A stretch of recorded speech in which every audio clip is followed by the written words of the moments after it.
साथियों नमस्कार दोस्तों, इस वीडियो को आप एक बार ज़रूर देख लेना। साथियों हो सकता है कहीं ना कहीं आपके साथ ऐसी घटना हो सकती है। देखो दोस्तों, इस समय जो हमारे युवा साथी रीट थर्ड ग्रेड की जो तैयारी कर रहे हैं, तो दोस्तों इस समय अभी भी ऐसे लाखों युवा साथी हैं जो बुकों को लेकर उसके जो जाल है बुकों का उसमें फंसे हुए हैं। देखो साथियों, इस समय मार्केट में काफ़ी बुक आ चुकी हैं क्योंकि ये भारी भरकम भर्ती है मेरे दोस्तों। और इस भर्ती में दोस्तों हर एक जो गाइडर होता है वो यही चाहता है कि इस बहती हुई गंगा में क्यों ना हाथ धोया जाए, ठीक है। इसलिए जो मेरे युवा साथी अभी तक बुक खरीद चुके हैं, तो साथियों आपको ज़्यादा बुक खरीदने की आवश्यकता नहीं है। ज़्यादा बुक खरीदोगे तो साथियों कहीं ना कहीं इसके जाल में फंस जाओगे और इसका बहुत ही बड़ा नुकसान आपको अंतिम दिनों में उठाना पड़ेगा, जब आप अपना रिवीजन तक भी नहीं कर पाओगे, ठीक है ना।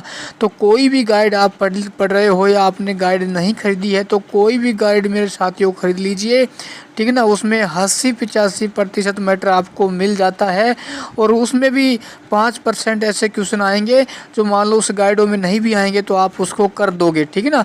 इसलिए कोई भी गाइड पढ़े मेरे दोस्तों उस पर विश्वास करिए, है ना। किसी भी ऑनलाइन को कोर्स को ले रखा है उस पर विश्वास करिए, उसी को ही ज़्यादा से ज़्यादा मेरे साथियों रिपीट करिए, रिवीजन करिए। साथियों बार बार रिवीजन होगा तो उसमें आपको खुद में खुद ऐसे नए नए क्वेश्चन बाहर निकल कर आएंगे मेरे दोस्तों, जो आपको कॉन्फिडेंस को बढ़ाने का काम करेंगे, ठीक है ना। क्योंकि ये बहुत ही भारी भरकम भर्ती है मेरे दोस्तों। छोटी सी गलती आपकी, ध्यान रखना, आपको सरकारी नौकरी लगने से वंचित कर सकती है, ठीक है। और ध्यान रखना, यदि आपने बुक खरीद ली है तो आपको बुक सेलर के पास जाने की आवश्यकता नहीं है, ठीक है ना। जब तक आपका साथियों जनवरी माह की 10 जनवरी नहीं हो जाती है उससे पहले आपको बुक सेलर के पास जाने की आवश्यकता नहीं है।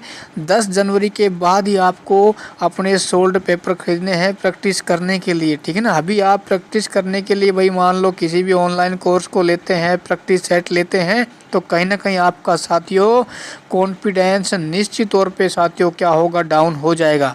क्योंकि ये बड़ा सिलेबस है और इस मान लो अपन भाई जैसे कोई टॉपिक आपने नहीं पढ़ा है और उसका अपन मान लो टेस्ट दे रहे हैं। मान लो एक टॉपिक है शैक्षिक नवाचार, है ना। आपने इसकी स्माइल 2 योजना ही नहीं पढ़ी है और मान लो अपन उसका भाई प्रैक्टिस दे रहे हैं, टेस्ट दे रहे हैं, मान लो क्वेश्चन अपन को नहीं आएगा तो अपन सोचेंगे भाई ये क्वेश्चन कहाँ से आ गया, तो कहीं ना कहीं अपन क्या हो जाएंगे, डिमोटिवेट हो जाएंगे।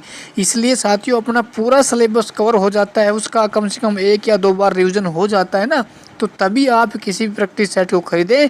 क्योंकि इस समय आपको ऑनलाइन तरीके से भी काफ़ी यूट्यूब चैनलों के माध्यम से भी आपको क्या है प्रैक्टिस करवाई जा रही है, तो उनसे आप बचें। क्योंकि वो सभी प्रैक्टिस साथियों आपकी तभी कामयाब होगी जब आपका ये सिलेबस है और कोई भी टॉपिक है वो क्लियर होगा, ठीक है ना। तो सबसे रामबाण तरीका यही है, बार बार प्रैक्टिस करिए। इसके अलावा साथियों